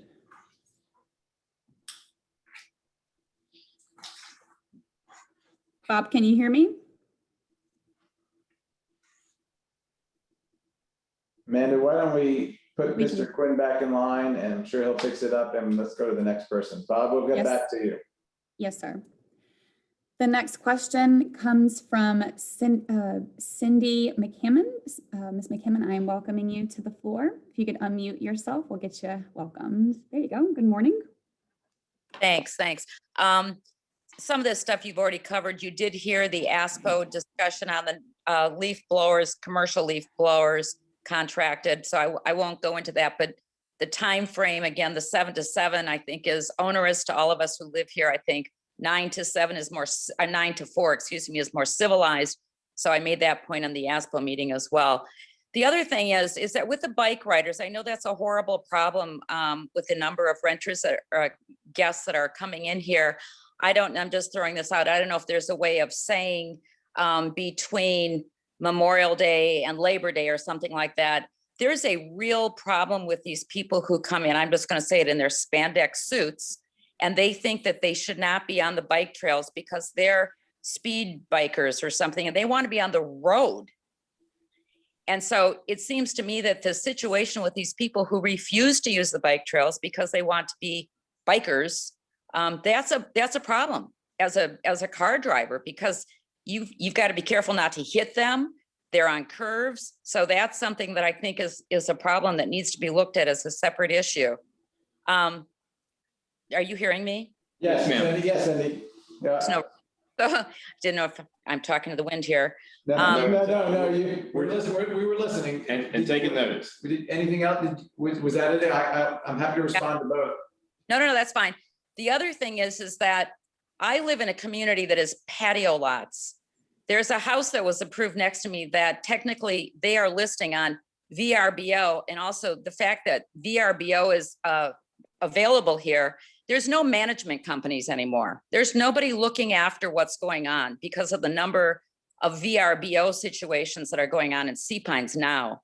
And this house, although it is listed as a 4-bedroom house, they are showing it on VRBO as a 5-bedroom house. This is a single family home on a patio lot. And they are advertising this house as 14 people on a patio lot. And so as a result of that, you know, single family homes in the community I am in would never have 14 people living in these houses. And so there seems to me, I don't know what you can do about that, maybe nothing, but you know, the parking situation. So you've got a patio lot with a patio driveway, and all of a sudden you've got like these pickup trucks and SUVs, and they're using the yard as a parking lot and the common space as a parking lot. And so, you know, the problem is, I think, is that when these renters invade us, as I feel they are, there's no direction given to them. They don't get a sheet from anybody saying, here are the rules. Your cars have to fit in the driveway, period. And you can't park all over the place just because you've got 8 cars. And so, you know, I think that they need to be given rules when they get here. The bikes cannot be scattered on the lawns. They have to be out of sight, as our covenant says. So in fairness to the renters, you know, I don't think they're given any guidelines because of the number of VRBOs going on. And those people that are owning these homes, they see them as money makers and hotels. The homeowners that own these homes, the guy here, I don't think he's been here 3 times ever. So, you know, I think that if we were to give the renter, you know, when they get their key or something, rules. So that's a big concern of mine, that they, in fairness to them, they don't have a clue. They don't know what the rules are. Cindy, let me address all 3 of your concerns. First, on the noise question and the timing, the task force, the MEMP committee that will be studying leaf blower noise will in fact be studying both the level of the noise and the times that they're permitted. Right. I think the hope is that if the level of the noise comes down, the time issue may be less significant, but they are definitely being asked to look at everything, including is there a reasonable limit less than the current limit of 7 to 7 that would still work given the noise levels to maintain a community that we are all proud of living in that isn't a regular noise problem. That will be a subject. In terms of bikers on the streets, you have 2 issues. There are many streets without bike paths, and in those areas, you're allowed to ride on the streets, much as you can. If I lived in Washington, I worked in Washington, D.C., and bikers were regularly on the streets there because there are no bike paths, and bikers are considered vehicles when it comes to the rights of way. However, in Sea Pines, we do have rules that require where there is a bike path, bikes must ride on them. Now, since I have some friends who consider themselves professional bikers, I know that frustrates them because their concern is safety for themselves and others who are not going as fast as they'd like to. But those are the rules. And when our security forces are able to find those bikers who are riding on the roads where there are bike paths, they will stop them, pull them over, and give them appropriate warnings or are required to go back on the bike paths. I want to remind folks when I say that much as we have speeders and we have bikers, with our limited security staff, they won't always catch them, but we do, when they are able to find them, they will in fact enforce the rules. Just to let you know, every single time I have rolled down my window and said there's a bike path 5 feet away, every single time. And they look at me like I am a jerk. And, you know, I just don't think that Sea Pines is big enough. The roads are curvy. There's a lot of cars. There's a lot of kids right now. I do not think we can allow or tolerate these bikers that think that they can do that in Sea Pines. That is my attitude. But I mean, how you manage it is up to you guys. But I don't think that's a a luxury we have is to let these people be on the road. There's a bike path right there. They don't want to be on the bike path. Cindy, I understand. What I'm saying to you is there, within the resource, with security resources we have, we do everything we can to put them back on the bikes. There is as I indicated in my remarks, CSA can do as much as we can with the resources we have. Every property owner has the same obligation to our community as the resort, as CSA does, which is to live by the rules. If you are dealing with bikers who are property owners and they can't live by the rules other than being cited, there's not much we can do. Which brings me to the next point, which is your VRBO example, where you have a renter who is clearly going beyond the true capacity of the house in terms of cars and bikes and all. With our new land use management rules, if we find a property like your neighbor that is not, where the renter is not meeting the requirements, they're parking off the hardscape or they've got bikes all over, we will cite the owner of that property and the renter to bring them into compliance. And if the property owner isn't taking the time to inform their renter of what the requirements are, and they are consistently finding renters who don't comply with the rules, they will be fined. The property owner will be fined, as well as the renter, to the extent that they're not dealing with the rules. Now, obviously, renters are here for a week, and by the time we get to the renter and give them a second opportunity to comply, if they're not, it's a little harder to enforce. They leave, we don't have any enforcement authority. But we do over the property owners. And as I stressed in my remarks, and as Sam will consistently remind us, if a property owner refuses to instruct their renters, as you suggested, by letting them know what the rules are when they get there, in a short period of time, they will find themselves under the new rules with fines and forfeitures to pay. And that's the most we can do, is to, unfortunately, property owners who refuse to comply with our rules or have their renters and guests comply will find themselves fined. So we're doing the best we can there to enforce the rules. Hey, but is there a way that you can, in these this house next door to me, he's never lived in this house. He's had it for 2.5, he's never been here. Is there some way to put a list of guidelines in the house or something, so that, these renters, they don't know the rule. Nobody's giving them. Cindy, let me start. We have to rely on property owners to maintain the property. For CSA, we obviously for new property owners, when they come, we give them a packet, but at some point in time, we have a limited resource. We have to rely on the property owners to do what's right. If that property owner doesn't do what's right, we will fine them in a fairly sizable manner until they in fact take the time to put in their mailbox or in their house the appropriate rules. But CSA has a limited amount of resources to be able to go in. I understand that. The other thing on a patio lot, when they're putting pools in, every house now, I lived here for 20 years, there were no pools. And it seems to me because of the closeness of these properties, they should be saying kids shouldn't be screaming, music shouldn't be blasting. I've got to call security all the time. And it seems to me it's reasonable that these renters would understand these are close houses, kids screaming and noxious, party. It's inappropriate. So anyways, Cindy, however. I understand your frustration. We're doing, again, let me assure you, okay, we're doing the best we can. And I appreciate it. I want to move on and allow others to talk. Thank you, Cindy. Amanda?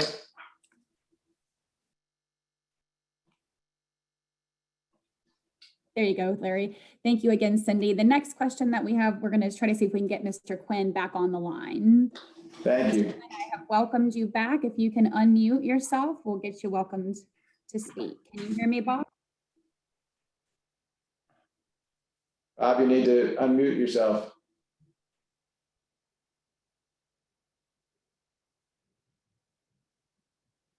Okay, we might have to move on. Let's move on. We'll try again in a few minutes.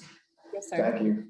Okay, the next question is from Terry Weiss. Ms. Weiss, I'm welcoming you to speak. If you can unmute yourself, we'll get you on the platform. Can you hear me, Terry?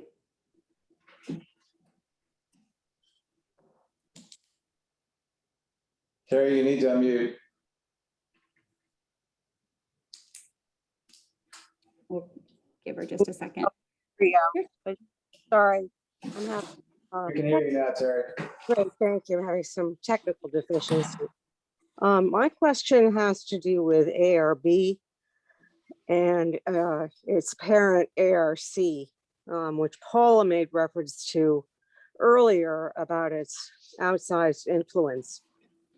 My question had originally arisen out of the so-called donation of ARB to the beautiful plants, beautiful trees that we have on Plantation Drive, which I had always assumed ARB's fees that homeowners and others that need variances and the like were deposited to CSA accounts, but it seems like that's not the case. So I learned this year for the first time, or I guess late last year, that ARC, which was something I never heard of, existed with 40% resort directors. And I really have no idea as to whether ARB fees that homeowners are paying for tree removal and for garage doors to be fixed and for variance approval, like one of the other homeowners mentioned, these homes that are going up are enormous. And I don't see how they're complying with easements, but in any event, I'd like to know. I know nothing about ARC except who the directors are. So where are the books, records, tax returns? As a nonprofit, we should be able to inspect them. How much of ARB fees that Sea Pines RPOs pay goes to this corporation that seems to be in the shadows? Where do they have bank accounts? Who decides how to spend the money, and who is involved with the decision-making process on how ARB spends its money or ARC spends its money? And what happens to the balance of it when they're not spending money on these trees, which I don't even know how much those cost, but what happens to this money? I'm just very confused about this mysterious corporation that I never heard of until this past year. And then I think one of the CSA emails made reference to it. So I would appreciate some enlightenment because they are obviously very powerful in our community. Thank you. Thank you, Terry. Well, I can tell you a little bit in a summary fashion that the ARC is the corporation that in fact oversees the ARB. The ARC meets annually to review a budget that is presented by the ARB for review and analysis, and in fact does approve that budget and approves the financial records to show what was spent against the prior budget. The ARC bylaws expressly restrict the ARC from having any authority to review or change the decisions of the ARB with regard to property owners and homes. So the ARC has no authority over what the ARB does. The ARB representatives are appointed, some by the resort, some by ASPO and CSA. But the ARC, other than reviewing the budget and assuring that the money is not being inappropriately spent, and reviewing the expenditures from the prior year again to making sure that they were not inappropriately spent, the ARB itself has general review and authority over what if any money is spent during the course of the year. Thank you, Terry. Well, that doesn't really answer my questions though. All you've really said is that ARB has money, but it's obviously separate from CSA money. So where is it? And if it's coming from us, then why isn't that coming back over to Sea Pines? How much money is left over there? There seems to be no oversight. This is like a separate entity. So I feel like you're not really answering my question, and I'd appreciate. Yeah, correct. It is in fact ARB is a separate entity. It has its own authority to accept and spend money, and the ARC is an oversight corporation over that of members of the resort, and ASPO and CSA, and is an oversight organization. What it doesn't have authority over is how the ARB determines the various issues that are presented before it. I don't know what more I can tell you, Terry. I'm sure if you'd like, we can send you a copy of the bylaws of ARC, and you can determine that from that. Well, I'd also appreciate knowing where all this money is that ARB is collecting. That would be a question. That would be a question for the ARBs, Terry, not CSA.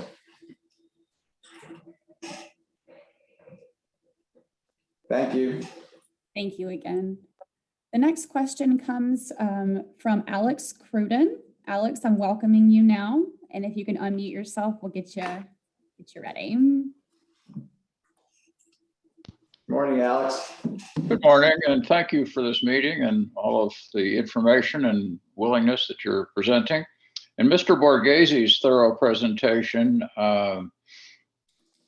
it was really, you couldn't follow from the paper being shown what he was saying. He did say that all of this information is on the Sea Pines Living website. My question is exactly where? Amanda needs to answer that question. Yes, sir. I'm happy to address that. So the annual report is on our website at seapinesliving.com/annual meeting. That information was also sent out to our membership in several emails. The budget that Mr. Borghesi referenced is also on our website under the property owners page on the CSA section of the site, which is down under governance. And it is, I believe, the 5th or 6th PDF document that's included on that page for you, Alex. Thank you. You're welcome. Happy to do it. Thank you, Alex. Okay. Thank you so much, Alex. All right. So the next question comes from Miss Jane Bush. Miss Bush, I'm welcoming you now. If you can unmute yourself, we'll get you. Hi, this is a comment more than a question.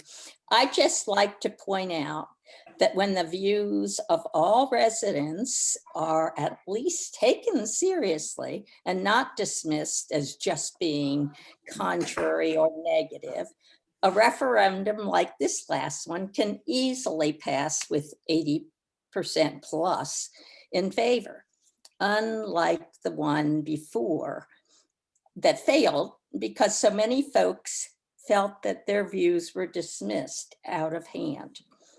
Thank goodness for the covenant that requires 75% plus one to change a covenant. And I sure hope that CSA never again considers a special tax district, which would have disenfranchised more than half of the property owners here because they were not residents here. Those are my comments, and thank you. Jane, thank you for those comments. I hope I'm sure that isn't always the case from everyone, but I hope people will feel that we do the best we can to listen to everyone. We won't always agree with everyone's positions, and that I don't expect everyone to agree with us, but we are doing the best. We do the best we can to listen to everyone. As far as the special tax district, I know I don't have any reason to believe it will come up during my chairmanship, and on the other hand, it is a vehicle for raising funds, and you can never dismiss any vehicle. Hopefully, it doesn't come up. If it does, it will be adequately explained so that residents and non-residents and all property owners will understand why we choose to use it. But to your first point, I'll take as a compliment the fact that this passed because we did a better job of listening to the property owners. And I want to assure you that it is our goal to listen to all properties' interests and input, and then to make a decision that is ultimately in the best interest of the community as a whole. And thank you very much for your comments. Thank you. Thank you again, Ms. Bush. Our next question comes from Rosemary Kimball. Rosemary, I'm welcoming you onto the line now. If you could unmute yourself. Hello. Rosemary. Yes, I'm here. Thank you. My comment or question is about the gallery in Sea Pines Center, in our community center. It's been closed most of the time during COVID, but you know, Sea Pines Women's Club has a library there, a lending library, and many jigsaw puzzles. And they also have, you know, quite a few bridge groups and mahjong. So it's been a shame it's been closed. In the last few months, we've opened only on Tuesdays from 10 to 12. And Shamika is there for us, or Shakima, I'm sorry. And she's there for us until 4 o'clock, I believe. But, you know, it's such a great place and there's so many new residents. I just feel we need to advertise this asset. And I hope we can open it soon because it's certainly a time when we all need, you know, books to read and classes to attend. So I hope you'll consider opening the community center soon. Thank you, Rosemary. Let Sam just respond to that. Thank you, Ms. Kimball. We do anticipate being open before the end of the month. Great, great. That's fabulous. Thank you so much. Thank you, Rosemary. Amanda? All right, our next question, we're going to try to circle back around again to you, Mr. Quinn. I'm going to welcome you back and try to see if we can get you unmuted. So you should be able to push the unmute button, which possibly might be in your bottom left-hand corner. It should have the mute option there for you. Do you see that? See if we can get him on the line.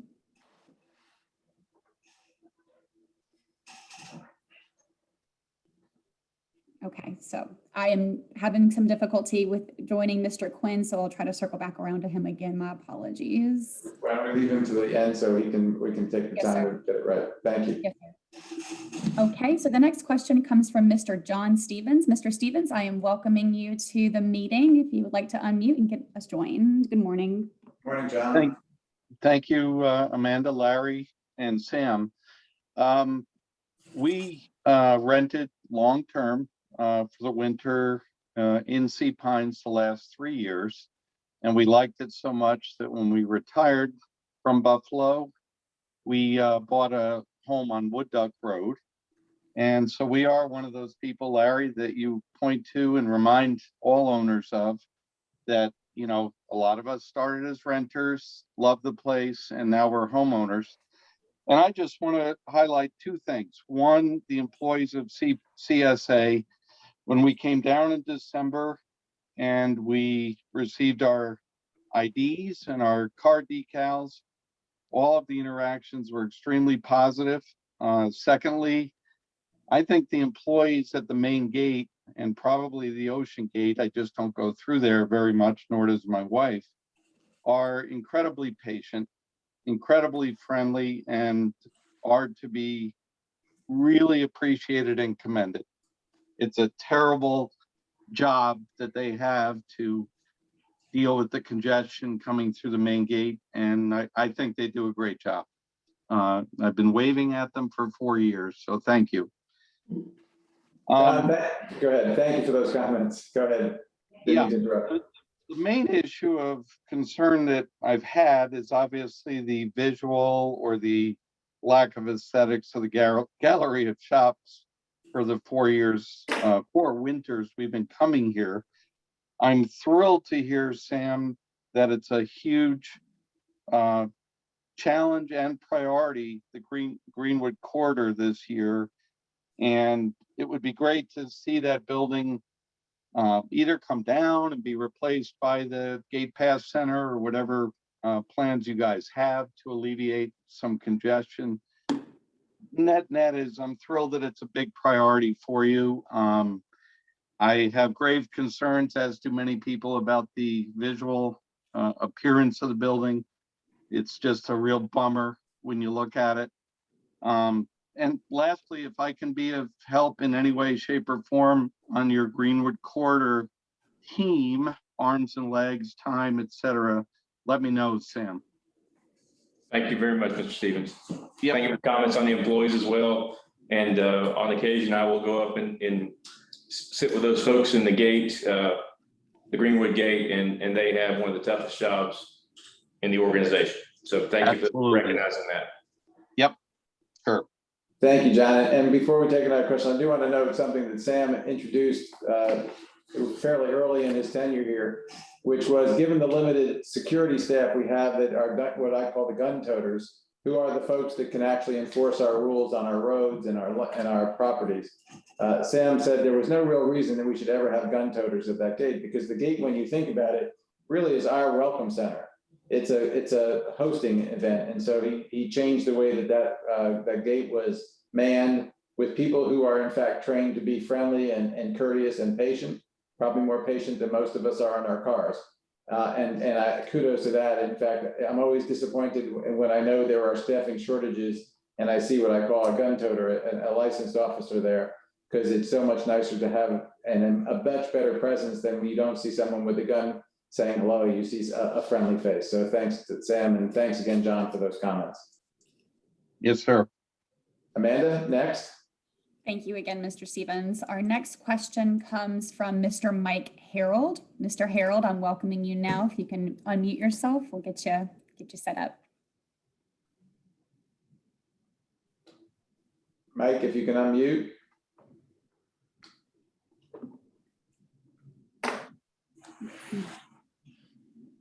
Give it a couple seconds. Yeah.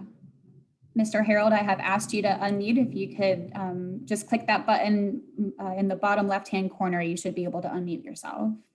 There you go. Welcome, Mike. Yes, we can hear you now, Mike. Thank you. All right, thanks. My first time using Zoom, so sorry. That's okay, no problem. It becomes more easily when you do it more often. All right, my question has to deal with motorcycles, and I've been discussing with Mr. Bennett a little bit about it. And I've researched back into the minutes. I guess the last time this was discussed by the board was back in 2018. And I noticed that the CSA does not prohibit motorcycles. It's the gate committee that actually prohibits motorcycles. And yet the gate committee recommended to do away with this prohibition back in 2018, but they were overruled by, I guess, by the CSA. And my question is how could that be if this is a rule set up by the gate committee? How can CSA overrule them when they don't prohibit motorcycles themselves? So thank you.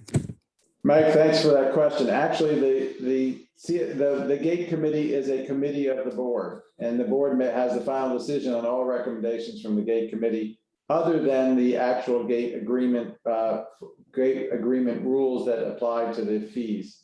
And so I'm assuming I wasn't a member in 2018, but that when it came to the board overruled it. The prohibition on motorcycles, I believe, Sam, is also in our land use management rules, as well as in the gate agreement. Yes. And so, and I think that issue has come up on occasion. If Mike, I would suggest if you would like us to raise it again for review in one of our committees, safety and security would be probably, in addition to the gate, would be where we look at it. That's where Mr. Harold and I have been having a conversation about that. Okay, so we'll be happy to raise it again and let you know where the committee comes out and whether the committee wants to recommend a change. Thank you for your question. One other thing is, Sure. I appreciate Mr. Bennett's help, but there is in the minutes it mentioned back in 2018, there were only 10 people they thought had motorcycles that were homeowners in Sea Pines. I can't believe 10 motorcycles is this big of a problem where all you want to do is ride to the gate and come back home. So you don't have to trailer this motorcycle back and forth. That creates a traffic hazard in itself. Plus, if you would charge for the sticker, you could charge $100 and make some sort of a little income in the process of allowing them also. Mike, thank you. I will make sure that those factors are considered by the committee when they take it up this year, I promise. Okay, thank you. Thank you, Mike. Thank you, Mr. Harold. Amanda?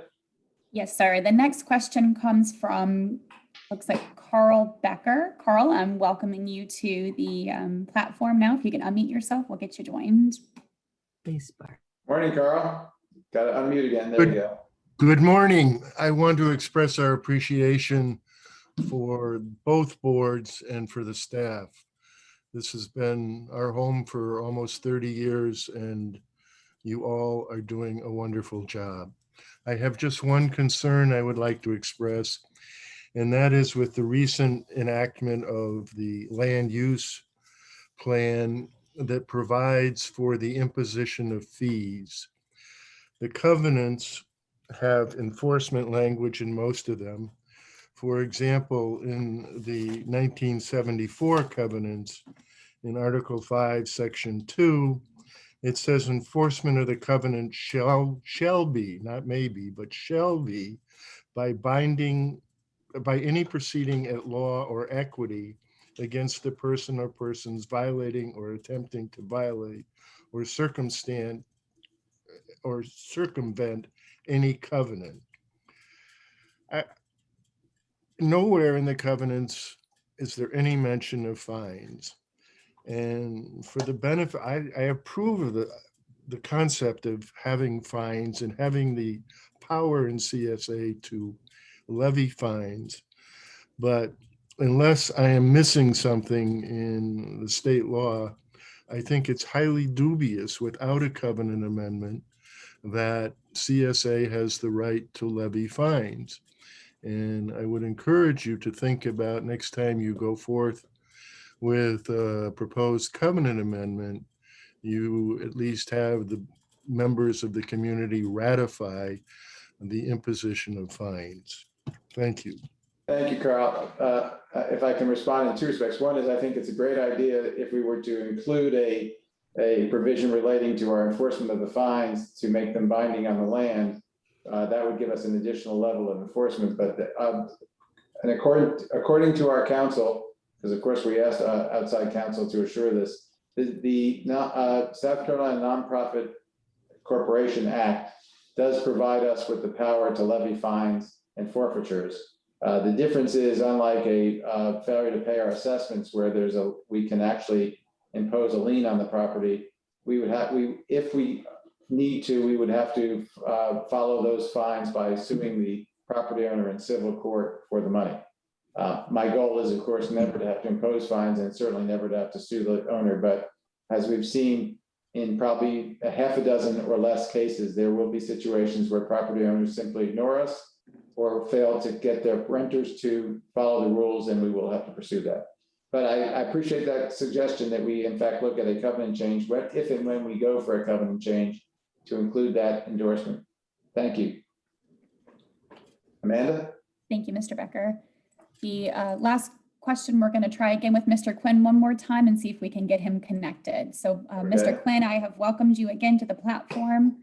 If you could use the unmute button, which should be located on the bottom left-hand side of your screen. It looks like a little microphone. That should be able to get you unmuted.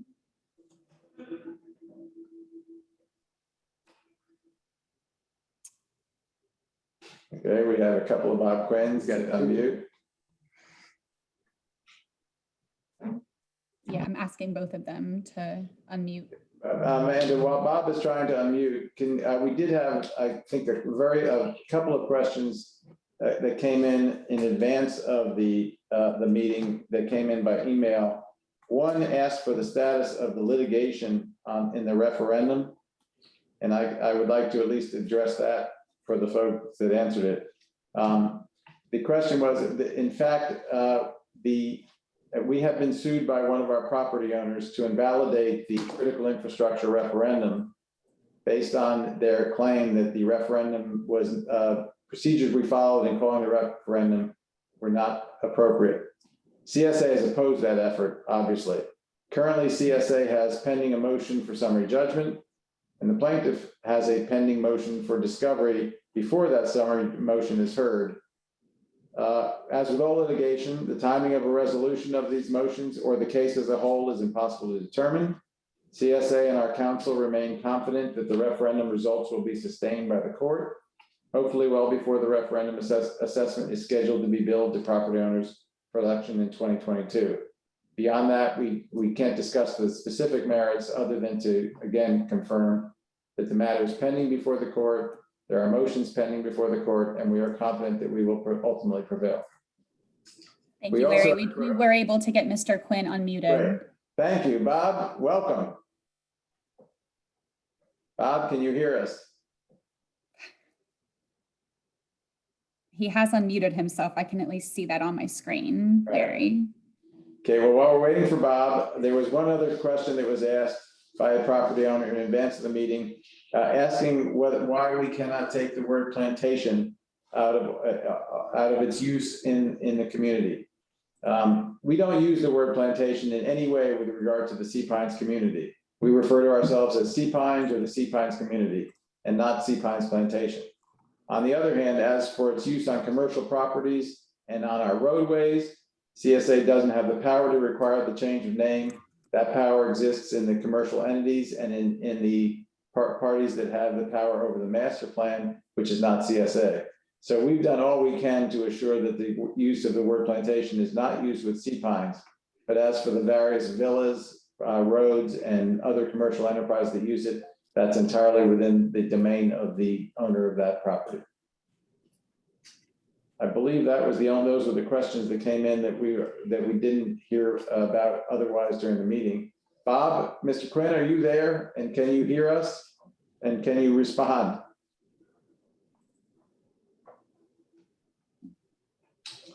Well, technology can only go so far in these kind of meetings. I wish we could hear from Mr. Quinn. I'm sure he has, I'd like to hear his interest and concerns. Amanda, is that the last person in line? Yes, sir. That is the last question that we have on the list at this point. Well, he can always send you an email. Yeah, if Mr. Quinn would like the email, I'd be happy. Yeah, and Bob, if you can email at my chairman's email or to Sam Bennett, we'll be happy to answer your concerns. For the rest of the folks who have been kind and patient and stayed with us in your meeting, we appreciate your support. We appreciate your participation. As I've said, I urge those who are interested to volunteer for committees. Our committees are restructured each year, and we have 9 property owners on every committee, with 3 property owners rolling off each year. And that's a great opportunity to get involved. We also are looking for candidates for the board. We have 3 seats available each year. And I'd love to have a competitive election with at least 5 or 6 people willing to run. As I indicated, it isn't a thankless job. It's a time-consuming but very rewarding job. If you're willing to put in the time, I think you'll find it is the best way to make things happen in your community. It's a lot more effective than what you can discuss on social media about all the things you do or don't like about Sea Pines. Get involved. With that, I'm calling the meeting, I'm ending this meeting and thank all those who stayed with us for as long as you did for participating. Thank you all. Thank you.